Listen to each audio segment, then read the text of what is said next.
Welcome to the Spring 2014 Economic Education Business Speaker Series. We are delighted to have you.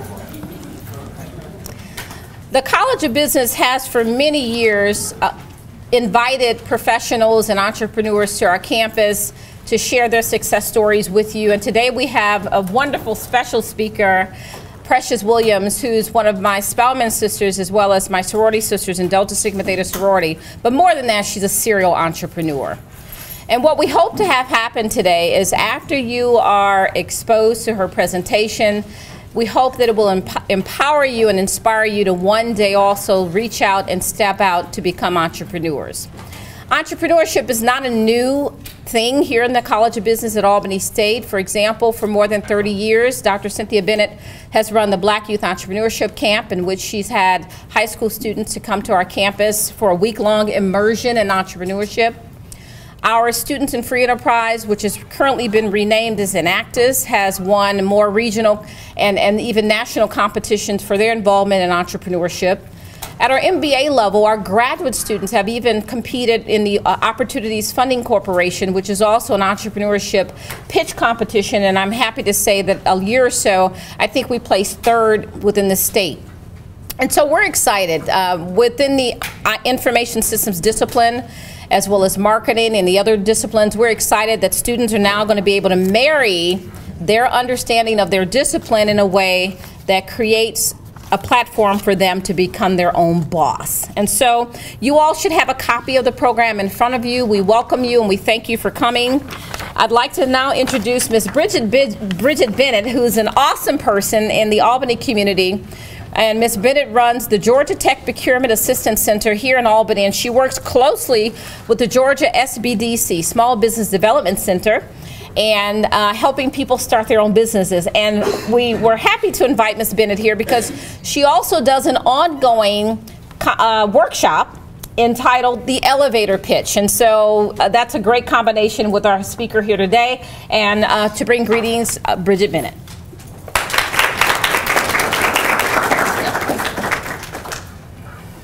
Thank you. It's such a pleasure to be here. I used to go to Albany State, you know, a long time ago, and it just really feels good to be here to talk to you a little bit about Georgia Tech Procurement Assistance Center and what we do. And I would like to thank this gentleman here for welcoming me. When I was looking for a parking place, he talked to me, and it just feels really good. And so I want to talk to you a little bit about what we do. Georgia Tech Procurement Assistance Center, we're located throughout the state of Georgia. And so once you graduated from Albany State and you move to other areas in Georgia or even outside the state of Georgia, we have PTACs throughout the United States. And what we do is we help, Georgia Tech has helped Georgia-based businesses identify, compete for, and win government contracts. Now we do that by teaching you everything that you need to know about doing business with the government, from how to write a proposal, to reading the solicitation, to creating an elevator speech and writing a capability statement, because with that elevator speech is very important for you to, you know, promote your product or your service, and even you who are individuals who are actually applying for jobs. You know, you may want to use this when you are being interviewed. You know, something that you can you know, practice and get ready before your interview. The elevator speech is very important. So it's important that you learn how to do one properly. We teach you how to do it within 30 seconds. You know, you may want to take a little bit more time, you know, as you are, you know, figuring out how to do that. But that's what we teach. And if you go onto our website at www.gtpac.org, that stands for Georgia Tech Procurement Assistance Center, and you click on the training tab, and then you can select my center if you want to go to my classes here at Albany. Select the Albany Center, and you'll see a list of all the training classes that I have. I have the elevator speech. I will be teaching that class. I believe it's in either June or July. But everything that we offer, the one-on-one counseling, the training classes, everything is absolutely free. You don't have to pay anything for it. So if you're interested in doing business with the government or starting a business, please contact me. I'll be more than happy to help you, even though you're not in business, but I'll be happy to share with you all the knowledge that I have to help you to be able to start your own business and just to help you any way that I can. Thank you so much. Oh, I'm sorry, you have a question? I'm sorry? The website? Sure, it's G like in Georgia, T like in tech, P like in procurement, A like in assistant, and C like in center.org. Thank you. Thank you. Thank you, Bridget Bennett. In the College of Business, we believe that entrepreneurship will be the impetus to change the economy. You'll see in a moment a video that's going to be shared with you that was created by Babson College, which is a leading institution in Massachusetts that teaches entrepreneurship. And in fact, in 2012, I had the pleasure of sitting on a bus with the then president of Babson College by the name of Lenny Schlesinger. And Dr. Schlesinger came up with this notion of creation. And so while you may have an understanding of what you think it is to be in business, Babson has a different approach to getting in business, and I think that after you watch this video and hear the presentation by Attorney Williams, you'll know exactly what it means when it says action trumps everything. Just one moment. Popular business press often heroically portrays entrepreneurs as superhuman, visionary, self-confident, risk-it-all daredevils. And so, you might easily conclude that because you aren't Superman or Wonder Woman, you can never be an entrepreneur. Well, it turns out that most of these perceptions are wrong. The error lies in the fact that most of these articles focus on the entrepreneur's behavior. And if you do that, you would conclude that you need to be Bill Gates or Michael Dell. But if you instead look at how entrepreneurs think, you discover a simple, straightforward logic that is available to anybody. Step 1. They make sure that what they're about to do is something they really care about, because it's silly to launch into the unknown if you don't. Step 2. They don't overthink or dwell on the things that might occur. Instead, they get started quickly with what they have at hand and take small, smart steps towards their goal to see what actually happens. After taking these steps, they evaluate what they've learned, and if they like the results, they take more steps. In other words, act, learn, repeat. Nothing supermanish about that. We have termed this logic of serial entrepreneurs as creation. Let me explain creation by contrasting it with a way of thinking that we're all very familiar with, which we will call prediction. Prediction involves logically constructing an image of the future that is based on what happened in the past, then taking planned, thoughtful action to optimize getting what you want in that imagined future. Prediction works just fine when things are in fact predictable. For example, you can predict what the world's population is going to be in 2050 because we know the distribution of today's population and what the trends are in birth rates. In this kind of situation, predicting the future is straightforward. But when it's not, when you're trying to figure out if a new business you're going to start is going to work, or whether that cute girl you met on Friday night would be willing to go out with you, prediction isn't much help. The only way to find out is to act. This is where creation comes in. Research has shown that there are 4 elements to it.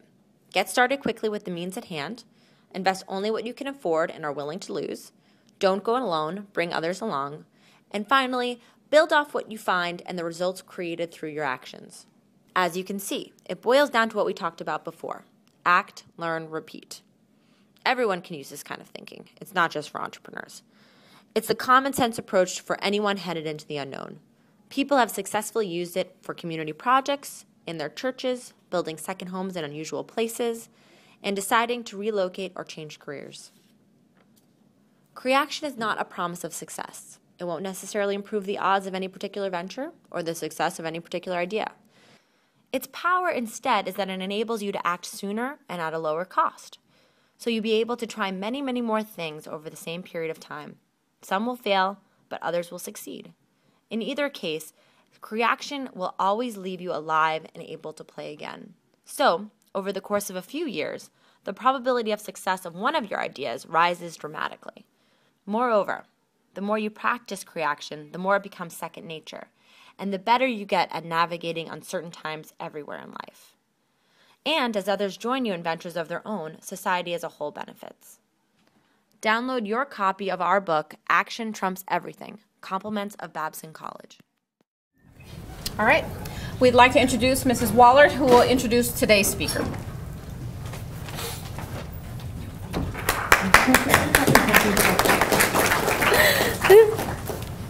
Good afternoon, everyone. Good afternoon. Fellow students, faculty, staff, and Albany State family. Today's speaker is attorney Precious L. Williams. She's a full-figure diva on a mission to help others unlock the greatness within themselves through the power of speech.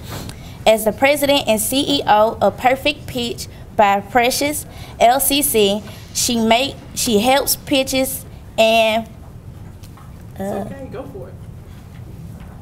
And put this into a whole new level. She's a successful New York-based attorney, entrepreneur, teacher, mentor, and motivational speaker.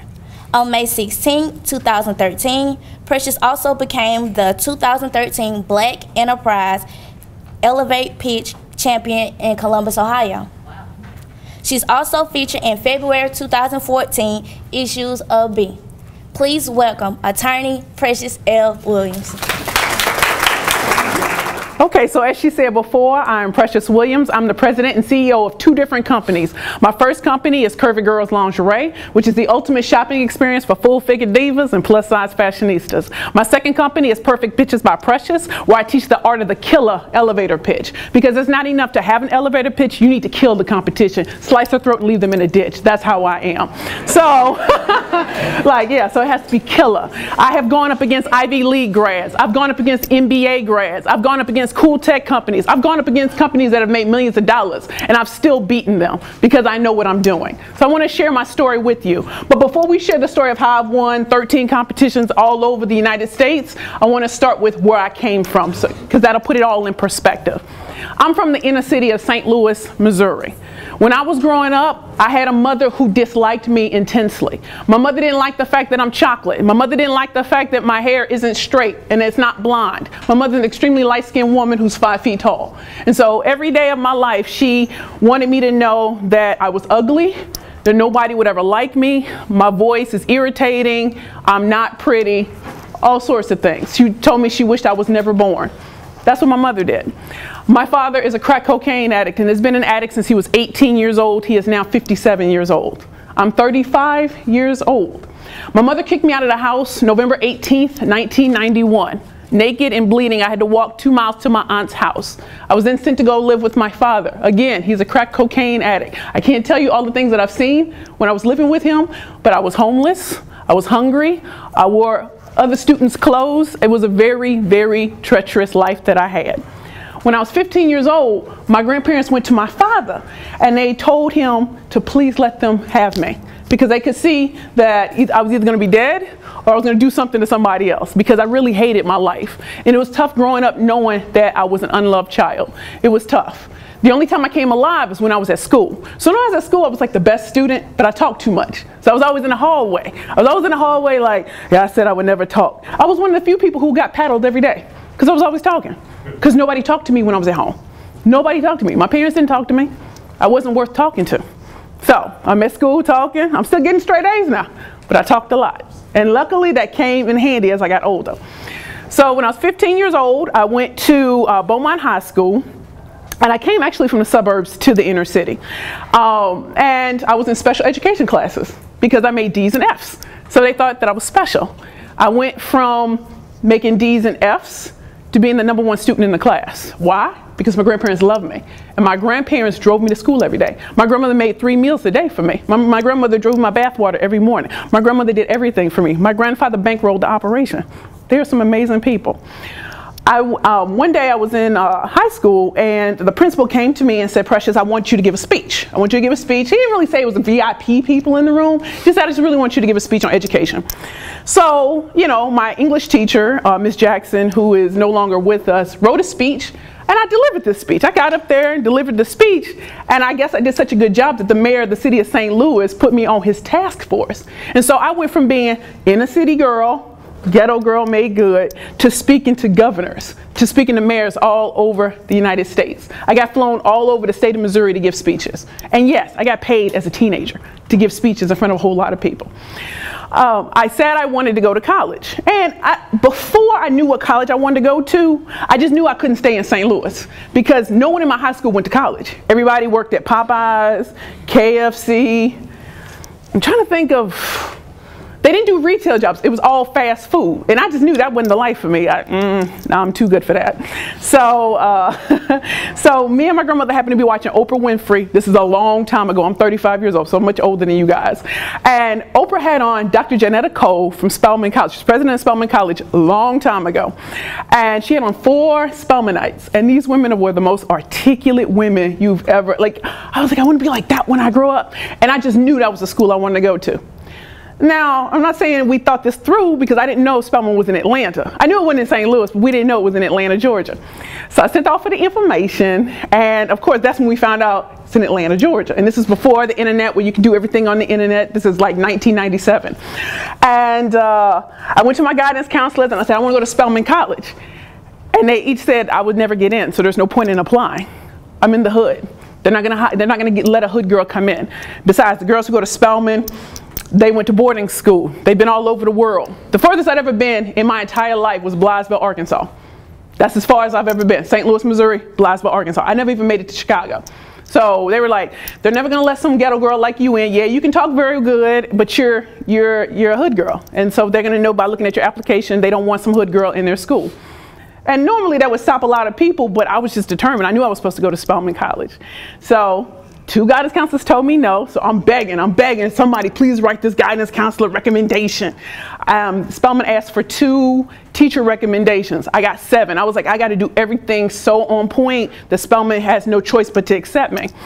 And I finally convinced the guidance counselor to write a recommendation for me, and we sent my application off on January 22nd, 1997, which is my birthday. I turned 18 that day. I sent it off on my birthday and prayed about it every night. I slept with the admissions catalog, underneath my pillow, prayed. I was like, I don't know what this school looks like in person, but I'm supposed to be there, God. I know I'm supposed to be there. And so I started calling the school and asking when they're gonna make a decision on me. And then I started calling and pretending like I was my guidance counselor. Like, hello, yes, I'm Precious Williams, guidance counselor. I'm just wondering, have you made a decision? But because I have such a distinct voice, they knew it was me. So they were just like, really, really Precious? And finally they told me my decision was in the mail. And you know, I remember saying to them, can you do something to let a sister know if she got in or not? And they were like, we can't tell you. So my grandmother came and picked me up from school like she did every day, picked me up, and of course I'm running my mouth because that's all Precious does is run her mouth about nothing. So I'm talking to my grandmother, and I go into the house and I can hear my grandfather crying. And my grandfather is born in 1929, they don't cry. So to hear him crying, I'm thinking, oh my God, I've done something wrong. Oh my God, he's gonna give me the lecture, because that's what my grandparents were about. At that age, it was all about the lecture from hell. So I'm thinking, oh man, I ate the banana pudding. I know it's gonna be, oh man. So I'm thinking, okay, how am I gonna get around this? I know she made it for me, but maybe I shouldn't have done that, but whatever. So my grandfather tells me, Queen Bee, sit down. That's my name, Queen Bee. Oh, so cute. So he handed me this letter, and you know, I'm trying to prepare myself and trying to be thugalicious with it, be a G about it. And he hands me this paper, and it says Spelman College, and it said congratulations. And I like my grandmother started crying, and it was like the most, up until that day, that was like the biggest moment of my life. We're crying, we're all in the moment, and in the corner of my admissions letters, it was writing from Janetta Cole congratulating me on coming and everything, because you know I did write her a personal letter about how much I liked her being on Oprah Winfrey and stuff like that. So it was very cool that someone like that took the opportunity to make me feel wanted. So of course, what's the next question when you get into college? How are we gonna pay for it? So of course my grandparents are like, yeah, you know we retired now. You know we buying food stamps. Like, you know, I don't know how this is gonna work. And I was like, I had so much confidence. Like, don't worry about it. Don't worry. I had applied for every scholarship under the sun. I'm a scholarship queen. I've only gone to college on scholarships. I've only gone to law school on scholarships. I've never paid a dime for my education in my entire life. So, you know, I'm applying. I'm like, yo, and I started calling the scholarship places. I was like, I did get into Spelman. And then we had like a tablet on the side of the refrigerator. And once I said that, literally money started coming in. So it was $10,000 from here, $5,000 from here, $1,000 from here. And Spelman for 4 years was $80,000 from 1997 to 2001. 60, 70, 80, 100, 115, 125. I had so much money I had to send it back. That's how much money I got into going to college. So my grandparents are like this. Wow, you actually did it. And so one of the organizations that gave me $20,000 was like, how come Spelman didn't give you no money? And I was like, I don't know. I mean, I'm feeling kind of good because I got the money anyway. And they were like, nah, give us the number to Spelman. And I didn't want to give it up because I'm like, wait a minute, I don't want them to take this back because you might say something to have them feeling some type of way about me. And so they were like, no, just give up the number. And I'm thinking, well, they give me $20,000. I really can't hold out on a number. They can find this. So I gave them the number. Within 15 minutes, I kid you not, my phone was ringing. I'm all scared, you know, like, oh God, please don't let me take my admissions thing away. And they're like, oh yes, this is, may we speak to Precious Williams? Yes, this is Precious. You know, upon further reflection, we've looked over your application and we're pleased to offer you an $8,500 a year scholarship, academic scholarship from Spelman, provided that you maintain a 3.0. And I'm like, what? That's all it takes. I was like, wow. So add that to the number. I still had to send some money back. So I went to Spelman. I went to their pre-freshman summer science program. And this is a true story, y'all. I'm not a science person, and I knew I wasn't a science person. I took some biology course, and I don't remember. I couldn't understand. I was like, okay. And people had told me, you're a ghetto girl. These girls, their academic background is so much better than yours. And it was true. Because I didn't understand biology, I didn't understand chemistry, I didn't understand any of this stuff. But I just kept telling myself, I'm Spelman, I'm a Spelman woman, I'm a Spelman woman, I'm a Spelman woman, I'm a Spelman woman, I deserve to be here. And I made horrible grades. And you know, I couldn't quite tell my grandparents because I was kind of afraid that they were gonna say you can't go. So I just kind of kept it in because it wasn't real grades, it was a science program. I mean, a summer science program. So I came home all excited. I'm like, I'm really gonna be a Spelman, I'm really gonna be a Spelman. So I went to Spelman in the fall. And it was just like what people told me. It was going to be hard. It was going to be stressful. I started doing tutoring because I didn't want anybody to know that I had never read Shakespeare in my life, that I had never even read the classics in my life. So I was dealing with stuff I've never seen before, and I had to learn it really, really quickly and not be embarrassed by my classmates. So I was in tutoring, and I made it through my first semester, made it through my second semester. I got into the honors program, which was the thing I wanted. I wanted to actually establish that I'm academically ready to do this. So I got into the honors program, and before I knew it, 4 years had gone by. I didn't party. I did pledge, and that's the thing I wanted, but by the time it was all over. So I graduated magna cum laude, Phi Beta Kappa, with a degree in English and a minor in art history, pre-law from Spelman, class of 2001. And yes, I'm 33 HKO1, so I'm the 33rd woman on my line out of 35.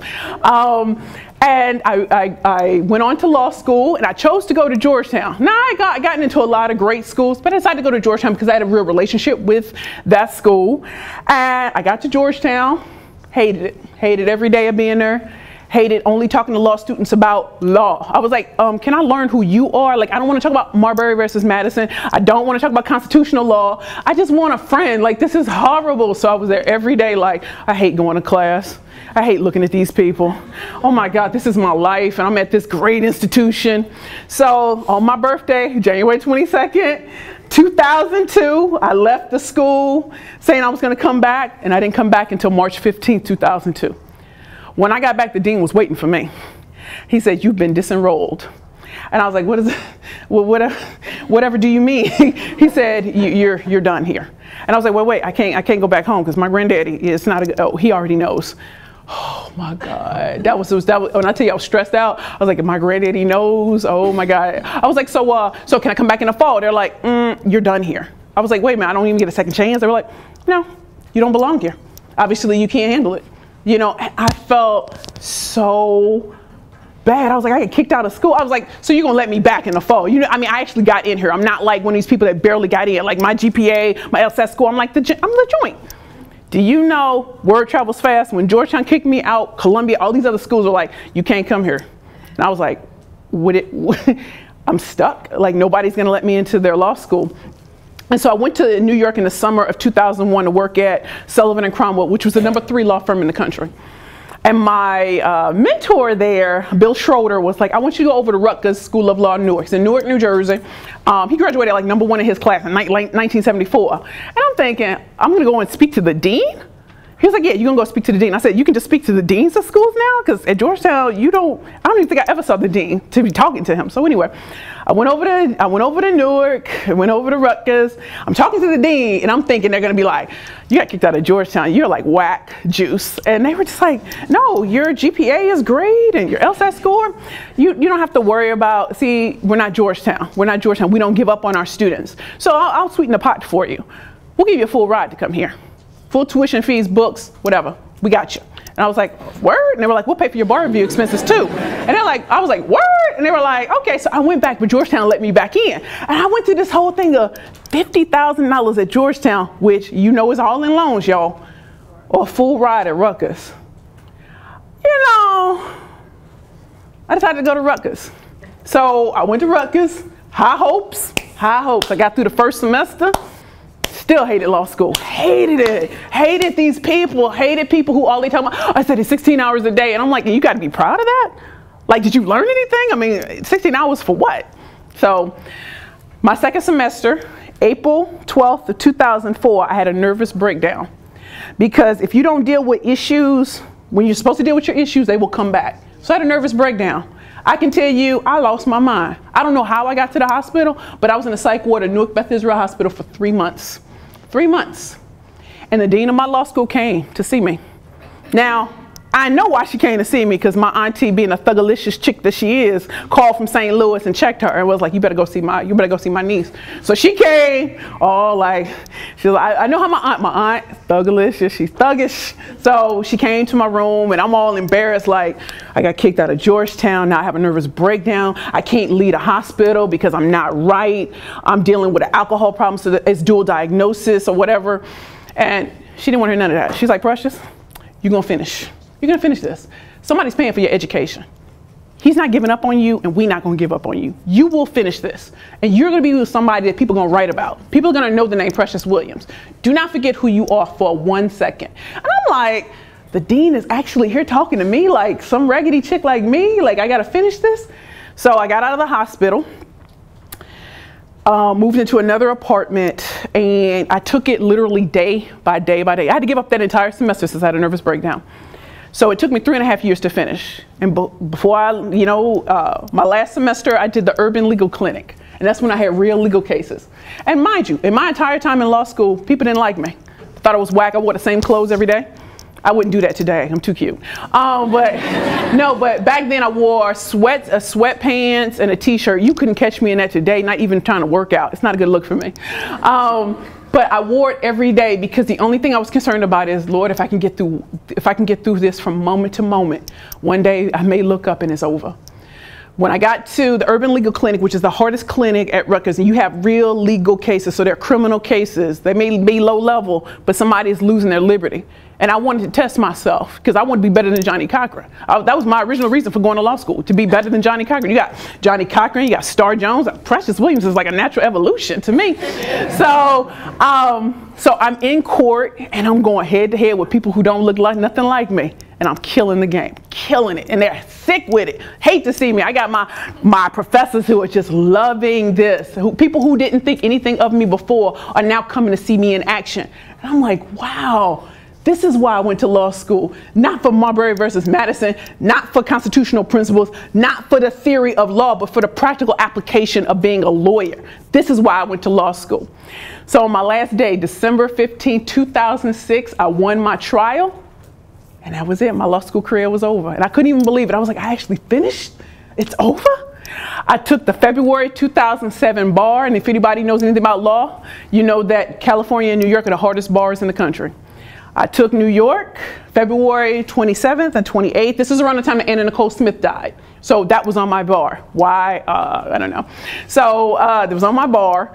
And as I was in Albany, New York, mind you, I go to school in Newark, New Jersey. But if you're out of New York State, you have to take the bar in the capital. So we drove all the way to Albany in the cold, February, and I was taking the bar. And I kid you not, I'm looking at my bar. And it was the easiest test I've ever taken in my life. I can't even explain it. Everything on that bar I actually knew the answer to. And I was like, this is like crazy. Like, am I smoking crack right now? Like, this is amazing. Like, I knew things on the bar that they didn't even test on, like, ever, like commercial paper and secure transaction, agency and partnership. Like, I just saw things. It was almost like a beautiful mind. Like, everything's coming together and I see everything in like bright color. And I walked out of there like, I passed that, I'm good, you know, and it takes a while to get your results. So my results came out May 4th, 2007. I'm at school, you know, talking with my lady in career services, running my mouth like usual. And I was like, oh my God, the results came out. She's like, oh, let me look. I was like, no, I was afraid to let her look because I was like, if I didn't pass, then she would think I was like smoking crack or something like that, so whatever. And so she looked and she said, you need to go home and be with Jeremiah. And I was like, no, give me a look, give me something to work with. She said, no, and her face betrayed no emotion. I was like, oh my God. So I go home and I hear my ex-fiance come up the stairs and I'm having my conversation with God. I'm like, God, okay, if I didn't pass, I need you to do something with this computer, make it say congratulations, because I'm gonna look embarrassed. People already think because I'm a minority, I can't pass the bar on my first try. It's New York.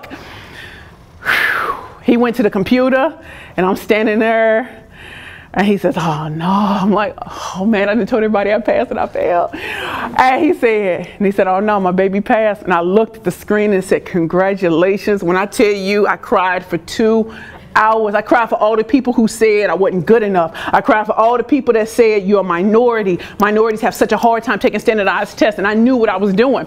So I was like, oh my God, I'm actually going to be an attorney. And I was sworn in January 2008. So, thank you. It was a beautiful ceremony. I am the first and only person in my family to go to college, of course, and finish, and then go to law school. I'm the only professional we have in the family. So of course, this would be a great story if I told you I had a great legal career. This would be that great story and I became Johnny Cochran Part 2. But that didn't happen. So I had an offer from the Attorney General's office in their honors program. That's for people who show such promise, but they don't have the certain requisite number of years of being a lawyer. So it's a great program. So they rescinded my offer because of the New York budget. So that meant I had to go get a job, like for real. And I don't know about y'all, but that was a scary situation. That was 2007. So I got a job working in medical malpractice. I don't know about y'all, it was boring. I didn't like who I was working with, and I didn't like the way they were talking to me. So 9 months later, July 15th, I'm very big about dates. July 15th, 2009, I walked in, because I had made a decision when I woke up that this is my last day. No 2-week notice, I'm out. I walked in there, and I was like, this is my last day. I'm out. They were looking at me like, you just gonna come in and say that? Yeah, the way y'all treat me, I'm out. Then I went to work for a black-owned law firm in Brooklyn. I didn't like my boss. He said something I didn't like. He said he lied to me about something, and you gotta have integrity to work with me. That's something I gotta learn in business. Somebody gotta have integrity. So I quit that job after 3 months. I went to work for somebody else at a firm. I quit that after 2 months, and I just realized, you know what, I don't know how to work, and of course it's scaring people because it's like, Precious, you supposed to work. Like, in order for you to actually make this work, you actually got to have a job and keep it. I've never worked longer than a year at any job in my entire life. So I'm like, okay, this isn't working out. I'm getting a little nervous because I really can't. And it's not that I have a bad work ethic. It's just that, you know, if you have your heart set on the perfect job and you don't get it, everything else felt like it didn't feel like it was worth it. So I got fired from my last job September of 2011, and I have not had a job since. I have not had a steady paycheck since. I literally grind all day long, every day. I make money, you know. And I was telling the high schoolers early, when I first started my companies, and I'm gonna get to the story of how those companies actually got started. When I first started my companies, you know how if you read these stories of entrepreneurship and people say, oh, I was drinking beer, next thing you know, we had $1 billion company. I don't know anybody that really happened to. I don't even know of any real overnight successes. It literally takes years to be an overnight success. So before last Tuesday, when I called Dr. Munns and I said, a multi-billion-dollar company wants to do business with me. That never would have started had I not started pitching. So my company, Curvy Girls Lingerie, literally started out of a need. Back in 2010, I had a fiance. We were together 7 years. I've known him since we were in high school. I've known him since I was 15 years old. We were 31 years old. He proposed. Everything was good. He wound up cheating on me. And I don't know about y'all, but that had me feeling some type of way. So March 1st, 2010, I said, you know what, I'm out. And he was like, no, you're not going anywhere. I said, no, I'm out because I don't trust you. And I'm not going to be with somebody I don't trust. He was like, no, but you didn't catch me do anything. Yeah, okay, I believe you did, and that's it. So I left, moved around the corner. Y'all, I've never lived by myself in my life. I have never lived, at Spelman, I was on campus all 4 years. It's because I like the girls so much. You know how it is. And the food, you know how it is, you know. I went to law school. I lived on campus. Then I lived with Jeremiah for years. And so I lived by myself for the first time. And those first 2 months, in fact, the first year was stressful for me. I was like, man, I'm sleeping by myself. Like there's nobody to hold my hand in Target. Like, there's nobody to walk down the street with me. Like I've been with somebody for 7 years. Like, that was my right hand. So after 2 months of this right here ain't gonna work. This is not a good look for Precious. So my girlfriend and I was like, girl, I said, sir, I got to get a guy in my life. This is ridiculous. She was like, okay. So we put an ad on the dating website, and I'm not going to tell you what it is because it makes us look bad. So we put a little ad. It was very cute little ad because I like to write. I like to write little cute like two to tango, you know, like stuff like that, right? Nothing like crazy. And I met 3 amazing black men. One was a swimming instructor at a private school. Number 2 was a record producer, and number 3 was an actor. I'm still shocked that I even got this off of this particular website, but I can't reveal because it makes us look bad. So the actor is a star of Curvy Girls Lingerie. So the swimming instructor, great date, cool. The record producer took me to a poetry slam, which I had never been to in my life. I'm like, oh, we in New York and we at a poetry slam? Oh, this is awesome. But the actor is what turned it out. So the actor and I couldn't get our schedules together. Just could not get it together. And then finally he was like, this is the day we're going on a date. Now, mind you, I had pimples all over my face. And I'm like, oh my God, I can't go on this date. And I didn't wear makeup at the time, so there was no way to hide it. And I was like, and my girls were like, well, what are you gonna do? I was like, but if I don't go on a date now, it's never gonna happen. So I'm standing outside of Sardi's restaurant, which is in the Broadway district. I'm standing, right across the street is Memphis. Memphis, the play, the musical. And this man is walking across the street. And I was like, that can't, like I couldn't, like, y'all, if y'all have ever had a wait and exhale moment, I couldn't even breathe. Like, it was like the sun, the moon, and the stars. It was like a cataclysmic, it was like a seismic change in the earth. Like, he was walking, he was 6'4", he was bald, and like everybody stopped. It was like everybody stopped. It was like we were all like, for real though? For real though? And he was walking towards me, and I swear to you, I wanted to pee on myself and run. Like I was like, oh my God, he's talking to me. And he said something to me, but I couldn't quite make it out because I'm like, oh my God, this is like a teenage dream. Like, oh my God, what's my name? Okay, cool. So he takes me upstairs, he's introducing me to people in different Broadway plays, and I'm like, I got pimples all over my face, why is he doing me like this? So we're sitting there, and I'm telling you, he made me laugh. I forgot I had pimples all, okay, maybe not totally, but I had forgotten. He was talking about my little pedicure, because you know the toes always got to be on point, you know, so anyway. And he spilled water on it, so he made sure to peep game. And I'm thinking, okay, so it was a great date. I looked up with nobody in the restaurant. We had been there 6 hours. I'm giggling like a schoolgirl, like I'm embarrassed for myself. I'm embarrassed. And he was like, so we went downstairs because they were kicking us out. You know, listen, you gotta get the hell up out of here. So we're downstairs, and I give him a hug. Because I couldn't quite kiss him. I'm not looking like that. I was looking kind of rough. So, you know, and then that was the end of the day. So I went downstairs because I lived in Brooklyn. And, you know, I'm getting all the warm and fuzzy feelings. I'm like, oh, if I never see that man again, thank you, God, thank you, because thank you. So I'm calling my girls. I'm like, oh my God, it was a great date. And they're like, okay, you think you don't see him again? I said, nah, a man at his caliber is definitely not sweating a sister like me. This is an actor. I mean, clearly not. So I'm at work the next day, and I walk outside, and he texts me. He said, you want to do it again? I'm like, he's in the Pimply Chicks? Okay, yeah, okay. So the next day we went and got hamburgers and french fries from Peaches, which is this little restaurant around the corner from where we lived. And I didn't know he lived so close. So I'm in his backyard. And yes, he has a brownstone with a backyard. It was awesome. We're sitting there chilling. We're eating the hamburgers. I got an Adidas jumpsuit on and some flip-flops. Okay, don't judge me. I don't know what possessed me to wear that on the second date. Okay. So he gets to tripping. You know, I know women have their list, but let me tell you what's on my list. I'm like, oh God, here we go. He said, I want a woman who wears 6-inch heels every day. Mind you, I'm 5'9". 6-inch heels, like every day, it sounds like a little cray-cray to me. He said, I want a woman who's witty, not funny. And I'm thinking, people think I'm funny, but witty?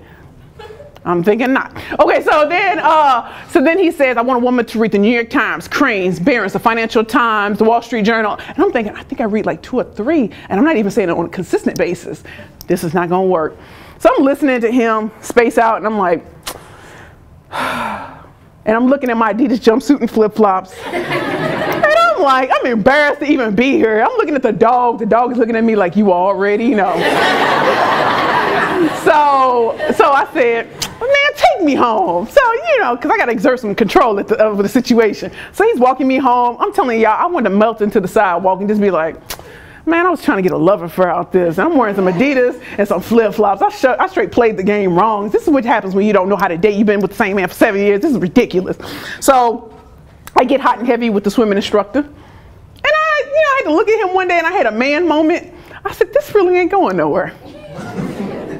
This right here, it ain't even cool. It's doable, but it's, yeah. So I told him, I said, yo, you keep on coming over my house, but yo, we need to hang out and go somewhere. He was like, okay. I said, so we going on a date. Let me tell you where we going. He was like, okay, cool. Cool. Did I fail to mention my face was clean and clearing under control? Yes. So I'm looking cute. I got myself G'd up, you know, and so I called homeboy, the swimming instructor. I was like, okay, so come get me. He was like, oh, I'm asleep. I said, oh, word? You sleep? He was like, yeah. I said, so does that mean no date? He was like, yeah. I said, click. Okay, cool. So I'm chilling in my bed. It's 11:30 at night. I'm all like, I ain't got nowhere to go. I'm a cute chick too. My face is on point. And the actor texted me like, what are you doing? I said, I'm chilling. He said, I'm on my way to your house. I was like, okay. So I pull out the only 6-inch heels I got, you know, it's a struggle, y'all, it's a struggle. I pull them out. I'm like, this is gonna be a problem. This is gonna be a problem. Okay, so I put, you know, I've got the 6-inch heels. I go downstairs, I get myself together. I see him in the moonlight, and it's like, oh my God. Oh my God, this is amazing. So he kissed me, and that kiss set it off. That kiss set it off. He was like, oh, you want me to come upstairs? I was like, no, I ain't going out like that, you know, in my mouth. So he said, be at my house at 2 o'clock tomorrow and be ready. I'm like, be ready? It ain't nothing but a problem. It ain't nothing but a word. So the next day, I'm at Victoria's Secret, and you know what they told me, because I'm about size 14, 16, and I'm a 42F. They don't make nothing in my size. I'm too fat to be in their store. And they told me to go to Ashley Student Lane Bryant. I don't know about y'all, but I was like, I don't do cheap underwear. That's not a good look for me. So, but I went. I didn't see anything. And then I went to Macy's, and I was there for 2 hours. And all I found was black, beige, and white in my size. And I don't know about y'all. It's a problem. Black, beige, and white. Listen, under my clothes, it's never a game. It's never a game. I don't play when it comes to under my clothes. So I was like, okay, all right. So I thought about it, and I said, you know what? I could start a law firm, but I think I want to start a lingerie company. And of course you say to your friends, I'm gonna start a lingerie company. And everybody's like, okay, you a lawyer, so how's this gonna work? So I was like, okay, it's gonna work, right? So I write my business plan. My business advisor at Columbia University told me to enter the Harlem Business Alliance's 3rd annual business plan competition. I became a finalist, and I had to do a pitch portion. I had to pitch for 10 minutes. Nobody taught me how to pitch, so I had to teach myself.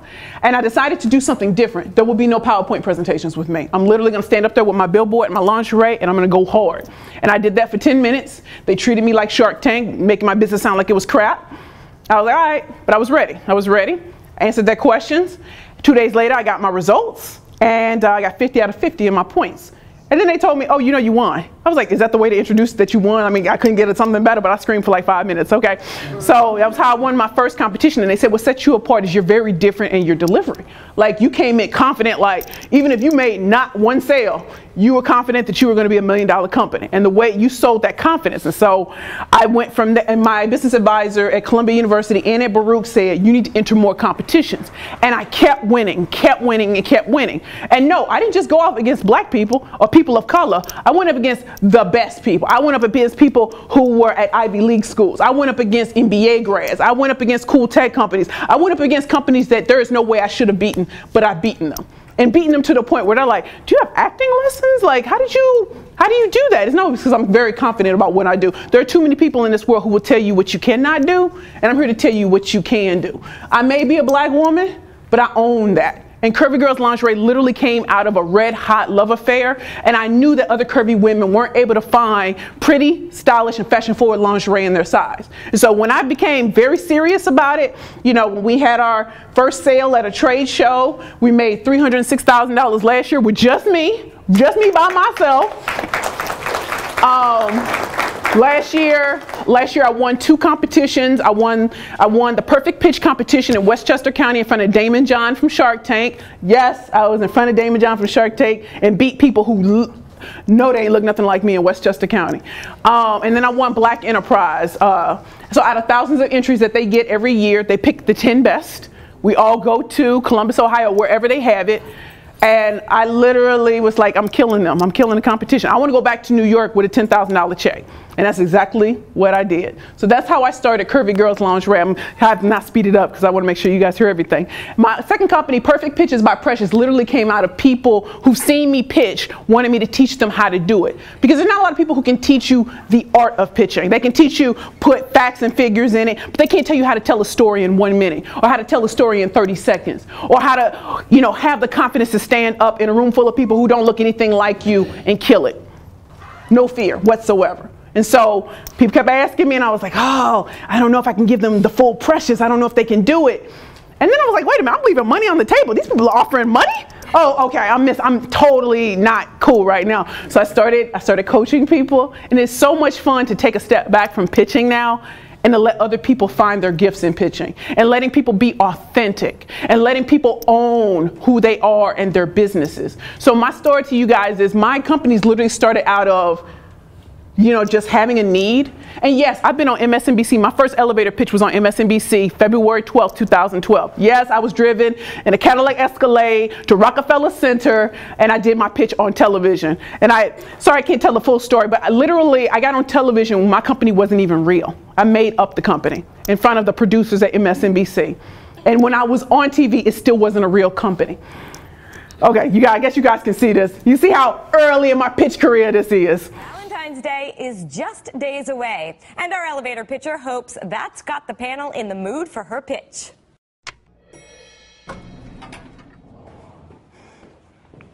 Hello, my name is Precious Williams, and I'm an attorney turned lingerie designer. I'm also a full-figure diva that's a size 22. And guess what? There are over 40 million women size 14 or larger in the United States, just like me, and we all want pretty underwear. It's just too bad that most mainstream lingerie companies don't create any products for women my size. So that's where my company, Curvy Girls Lingerie, comes in. Curvy Girls Lingerie creates, designs, and sells lingerie that celebrates the beauty of a curvy woman. Our designs are original, stylish, and fresh. In our first month of operation, we sold over $10,000 worth of merchandise, and we also won a major business plan competition. I'm asking for $500,000 for the following things: to purchase additional inventory, to create and manufacture our own house brand of lingerie, to develop our online marketing campaign, and also to completely revamp our e-commerce website. In exchange, I'm willing to give a 25% stake in my company. Thank you. Precious, that was one of the best pitches I have seen. Again, y'all, my company wasn't real. When I said that, it was not a real company. But that was the first elevator pitch I ever did, and it was on national television. And the reason why I really was so glad about this opportunity is because I went back and looked at all their episodes, and I never saw a black person on there. So when I got on there, they literally got so much mail from other minority companies of color who were just like, I never saw that. Now I know that I can do it. Can I be on there? Can I do this and whatever? And I was like, you have to see it. And when I got on there, my phone didn't stop ringing for 2 weeks from investors investing in a not real company. Company just wasn't real. I didn't even have business cards. That stuff you saw up there is not real. You know, it's props. That's props. You know what I'm saying? So what I'm telling you is entrepreneurship, I fly by the seat of my pants every day. When I got a phone call, like last Tuesday, I was in Bridgeport, Connecticut, and I was giving a speech to entrepreneurs on the art of the killer pitch. And my phone kept ringing. I got 4 more speaking engagements, and yes, they're paid. I get paid to speak. It's fun. That's a good thing. And you get to go all over the country, and I'll be in South Africa in June. That's what time it is. And then I got a phone call, and I know I called you about this. I got a phone call from a company that I never, ever thought I would get a phone call from. And it brought, like, I was crying on the train. I was crying when I got home at midnight. I called one of our sorors, Sharon McGahee, and I was like, oh my God, they called me. She starts crying, and I'm like, oh my God. I was like, they can't be talking to me. I'm just precious. I mean, I only made $300,000 last year. Why are they even interested? She's like, why are you concerned? You've made a name for yourself. You're in New York. People love New Yorkers. And she was like, you're going to say yeah, right? And I was like, yeah, I'm going to say yeah. She said, don't worry. You earned the right to be here. You've been on television. You've been on MSNBC. You've been on ABC. You've been in the New York Daily News. You've been on various radio programs. You've spoken all over the country. Why not you? You have to show other minorities of color what is possible with just a little bitty dream that nobody else believed in. So when I say about entrepreneurship and they talk about creation, it is real. And it's also real to take a road less traveled. Most people don't understand what entrepreneurship is. And so they read about people that don't look like them and don't think that that's a relevant story. My story is just as relevant as the Bill Gates story or the Mark Zuckerberg story. And I literally funded my business by winning pitch competitions. I met a woman who won $50,000 and I won $55,000 by the time it was all over. So it is very, very possible. Is that it? Is I'm done? Wonderful. Okay.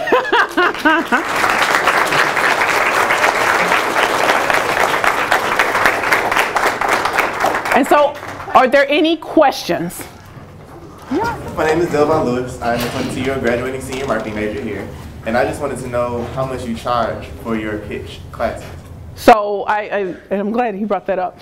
When I teach individuals, I have three programs. My first program is $1,850. The second program is $3,500, and my fourth program is $6,500. But starting April 1st, I'm going to do a group coaching. That is $499, and it's for 4 weeks, and I teach you how to do your perfect pitch in 4 weeks. So it's worth the price. And the next group that comes in, I'm actually knocking $100 off because I'm here, and you guys have shown such great Southern hospitality. It's actually $399 for the 4 weeks, and it starts April 1st. And are you aware that she will be having a pitch workshop after this session? I am. I will teach the art. It's called the wow factor. And when you're pitching, you want to wow your audience because they're not. Most people are going to play it safe and boring when it comes to pitches. But when you ever see me take the stage, it's not a game. I come to win. I come to kill. And I come to destroy. So I teach the art of the killer pitch. So. Are there other questions? You can keep asking. Yes. I just currently got accepted to Charlotte School of Law, so I'm looking to go into law school. Right. And I was wondering, like, outside of were there things about law school that you did like, that you enjoyed doing, or was it just an overall, I just kind of got to get through this because I want it to fix me? Well, I'm not a theory person. I'm just really not. It doesn't make sense to me. I'm like, if you've never really been in a courtroom, you can't really say anything to me. It does not make sense. Like, all the theory in the world looks good on the bar, but when you're practically in the courtroom, the theory means nothing. So I felt like a lot of people in law school, and maybe this is when you're getting a real professional degree, it becomes more about, I studied so hard and I did this. And I'm like, that's irrelevant to the actual job of being an attorney.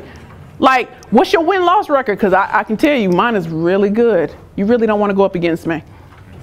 You may have gotten all A's in law school. You might have gotten all A's in law school, but you're nothing compared to me. Nothing. That's even for business school. There are a lot of business school people who, when they see me, she a black woman, she 327 pounds, she ain't talking about nothing, she ghetto, she loud, she ratchet, and then you see me on stage and it's like, whoa. And I don't have an MBA, and I didn't go to Harvard, and I can still beat you. So. Any other questions? Not even from the faculty? Yes. Name? My name is Marquise Colvin. I'm a sophomore here. My major's accounting. Right. You mentioned about you started the Curvy Girl Lingerie. What date was that? I started the Curvy Girls Lingerie in June of 2002. I mean 2012. 2012. Okay. That's a good question. Yeah. So that's how you can tell it was a make-believe company, February 2012, right? Okay. And I have another thing. Well, we have a lot in common. You say you're the first in your family to go to college, and I'm the first in my family to do so as well. So this right here has pretty much taught me a lot. Definitely. And then the people who hated on me when I was in high school, all like, you think you're so great because you want to go to college and stuff like that, are like the biggest supporters on Facebook now, which is weird. They didn't like me back then, but they love the success that you've actually done everything you said you were going to do. So keep going. Well, as I said to the high schoolers, what has gotten me this far is I've taken action. So when they talk about act, like a lot of people can tell you they're gonna start a business, I'm gonna start a business, I'm gonna start a business, I'm gonna write the business plan, I'm gonna do this, I'm gonna do that, and they've done absolutely nothing. So I could have done that, and y'all wouldn't have me here. I would still be sitting somewhere like I ain't got a job. It's 3 years later, I ain't got a job. But I actually took action and wrote the business plan, got myself into competitions, pushed myself to win, got the money to start my company, was able to take it from $0 to 300 last year. And our first year we made 80. So to go all the way to 306 the next year by myself took a lot of action. And I could have sat at home and chilled, but it's 4 o'clock in the morning. People know I'm up. People know I'm up to all hours of the night because I grind. There is no steady paycheck. I haven't had a job in 3 years. So I have 3 sources of income. I'm still an attorney. People still call me. Like, Precious, I need you to go handle this closing. All right. I can definitely do that. I have the freedom on my schedule to be able to do something like that. So action is critical. Have I made mistakes? Yes, but they've made me so much better than someone who sits at home like, oh, her story seems so easy. It seems so simple. No, you don't know about the times I couldn't pay my rent. You don't know about that sort of time. When I couldn't eat, you don't know about that time. So I had no choice but to act and grind. And so the very same people who are just sitting there looking at me today, I'm like, this could be you too. Quit playing games. Act. Yes, I've made mistakes, so I had to learn and then have to repeat it all over again. You know what I'm saying? But you have to act. And that's the only way that's going to get you over your fear is to actually take action. And I think action is the best prescription for fear. How many portfolios do you have? How many what? Portfolios. What does that mean? Is that like investment? Is that what he asking me for? Because I don't know what that means. Investment portfolio or talk about client portfolio? Not investment portfolio, the action-oriented portfolio. You have laundry, you have teaching, and then you also said you practice law. Yes. So you are a multi-portfolio business person. Which is the white card and which is the cash cow? The cash cow is Curvy Girls Lingerie. Which is the dog? I can't really say they're dead because I make money at all 3 of them. But the number 1 is Curvy Girls Lingerie because it's been around longer and people are more familiar with that. And that's what the multi-billion-dollar company called me about, not Perfect Pictures. They called me about Curvy Girls Lingerie. But the only reason they heard about a Curvy Girls Lingerie is because people write about me, which all started from pitching. You know what I'm saying? So, yeah. Any other questions? Yes, name? I'm sorry, I didn't hear you. I said when I saw you on the program, you were definitely a full-figured diva. Yes. So has your credibility suffered any since you're no longer a full-figured? You know, the only people who ask me that question are usually people of color. Do you know that? That is always the strangest thing to me. Do you know Sarah Bakley from Spanx is a size 2? But she got big girls wearing this stuff all day, every day. Nobody questions it. Nobody questions it. Nobody questions it. It has not stopped my sales one bit. Not stopped my sales one bit. Now, when people meet me, they're like, oh my God, do you not want to be a big girl? I said, I'm a 12, so I don't know about you. I'm like 5 pounds away from a 14. It's not that, I probably look good at that size too. When I was 327, I thought it was cute too. I thought I knew how to wear it well. It has not suffered in the least at all. And I think it actually makes my story even more real because weight is a real phenomenon as women get older. Next time you see me, I could be 20 pounds bigger. You know what I'm saying? And I wear my lingerie. So when women meet me and I'm talking to them, I'm like, yeah, and I happen to be wearing this right now. So I just want to make sure you understand it's not a game. So it hasn't suffered at all. Not at all. So I always tell people if I'm ever in an accident, these people as they're cutting this up, oh man, I was not prepared for that. Wow. Like, wait a minute, let's take a moment, pause for the call, let's take a picture of that. Click. Yeah. Yes, name. So most of my clients actually come from the Midwest and the South. And yeah, I do want to expand globally. We have orders from as far as Canada. So of course we want to be a global company, but realize I'm still one person. So I'm taking it step by step. And I think when we partner with this huge company, I'm like, it's got me overwhelmed. I'm literally overwhelmed, like thinking about, oh my God, I'm about to do this. The answer is yes, because I'm stepping off this cliff and I know I'm going to fly. And I don't know anybody else who's gotten a phone call that I've gotten. So I'm going to do it, if for nothing else, to show what's possible. And could you guys all do something very, like if you have your phones or if you have the iPad, could you like Curvy Girls Lingerie on Facebook and Perfect Pictures by Precious? I mean, if y'all have it. So Facebook.com, Curvy Girls. Girls is with a Z. CURVYGIRLZ. And then Perfect Pitches at Facebook.com, Perfect Pitches by Precious Williams. I'd appreciate it. Thank you so much. Question? My name is Lacey Brooks. I'm a senior marketing major. My question is, when you participate in your Perfect Pitch competitions, how do you find them? Do you go to Google or? So, you know, people ask me this question a lot, and it's not like they're all advertised. So what happened with me is when I won one, some judge there would be like, oh, do you know there's another one? Oh, do you know there's another one? Oh, and the only reason I got into Black Enterprise is because I won a competition, Perfect Pitch, in September 27, 2012. One of the judges was from Black Enterprise. And she's like, you're good. You need to be at a national level. Don't play on these small things anymore. Be at the national level. And then I went up and won. So. Yeah, but people literally have to tell me because they're not on the line. So is it time? 1:55. We just want to bestow a gift upon Attorney Williams for her time. Keep going. An appreciation for your support of our economic education series. And so we want to give her this award and we say thank you for coming. Thank you.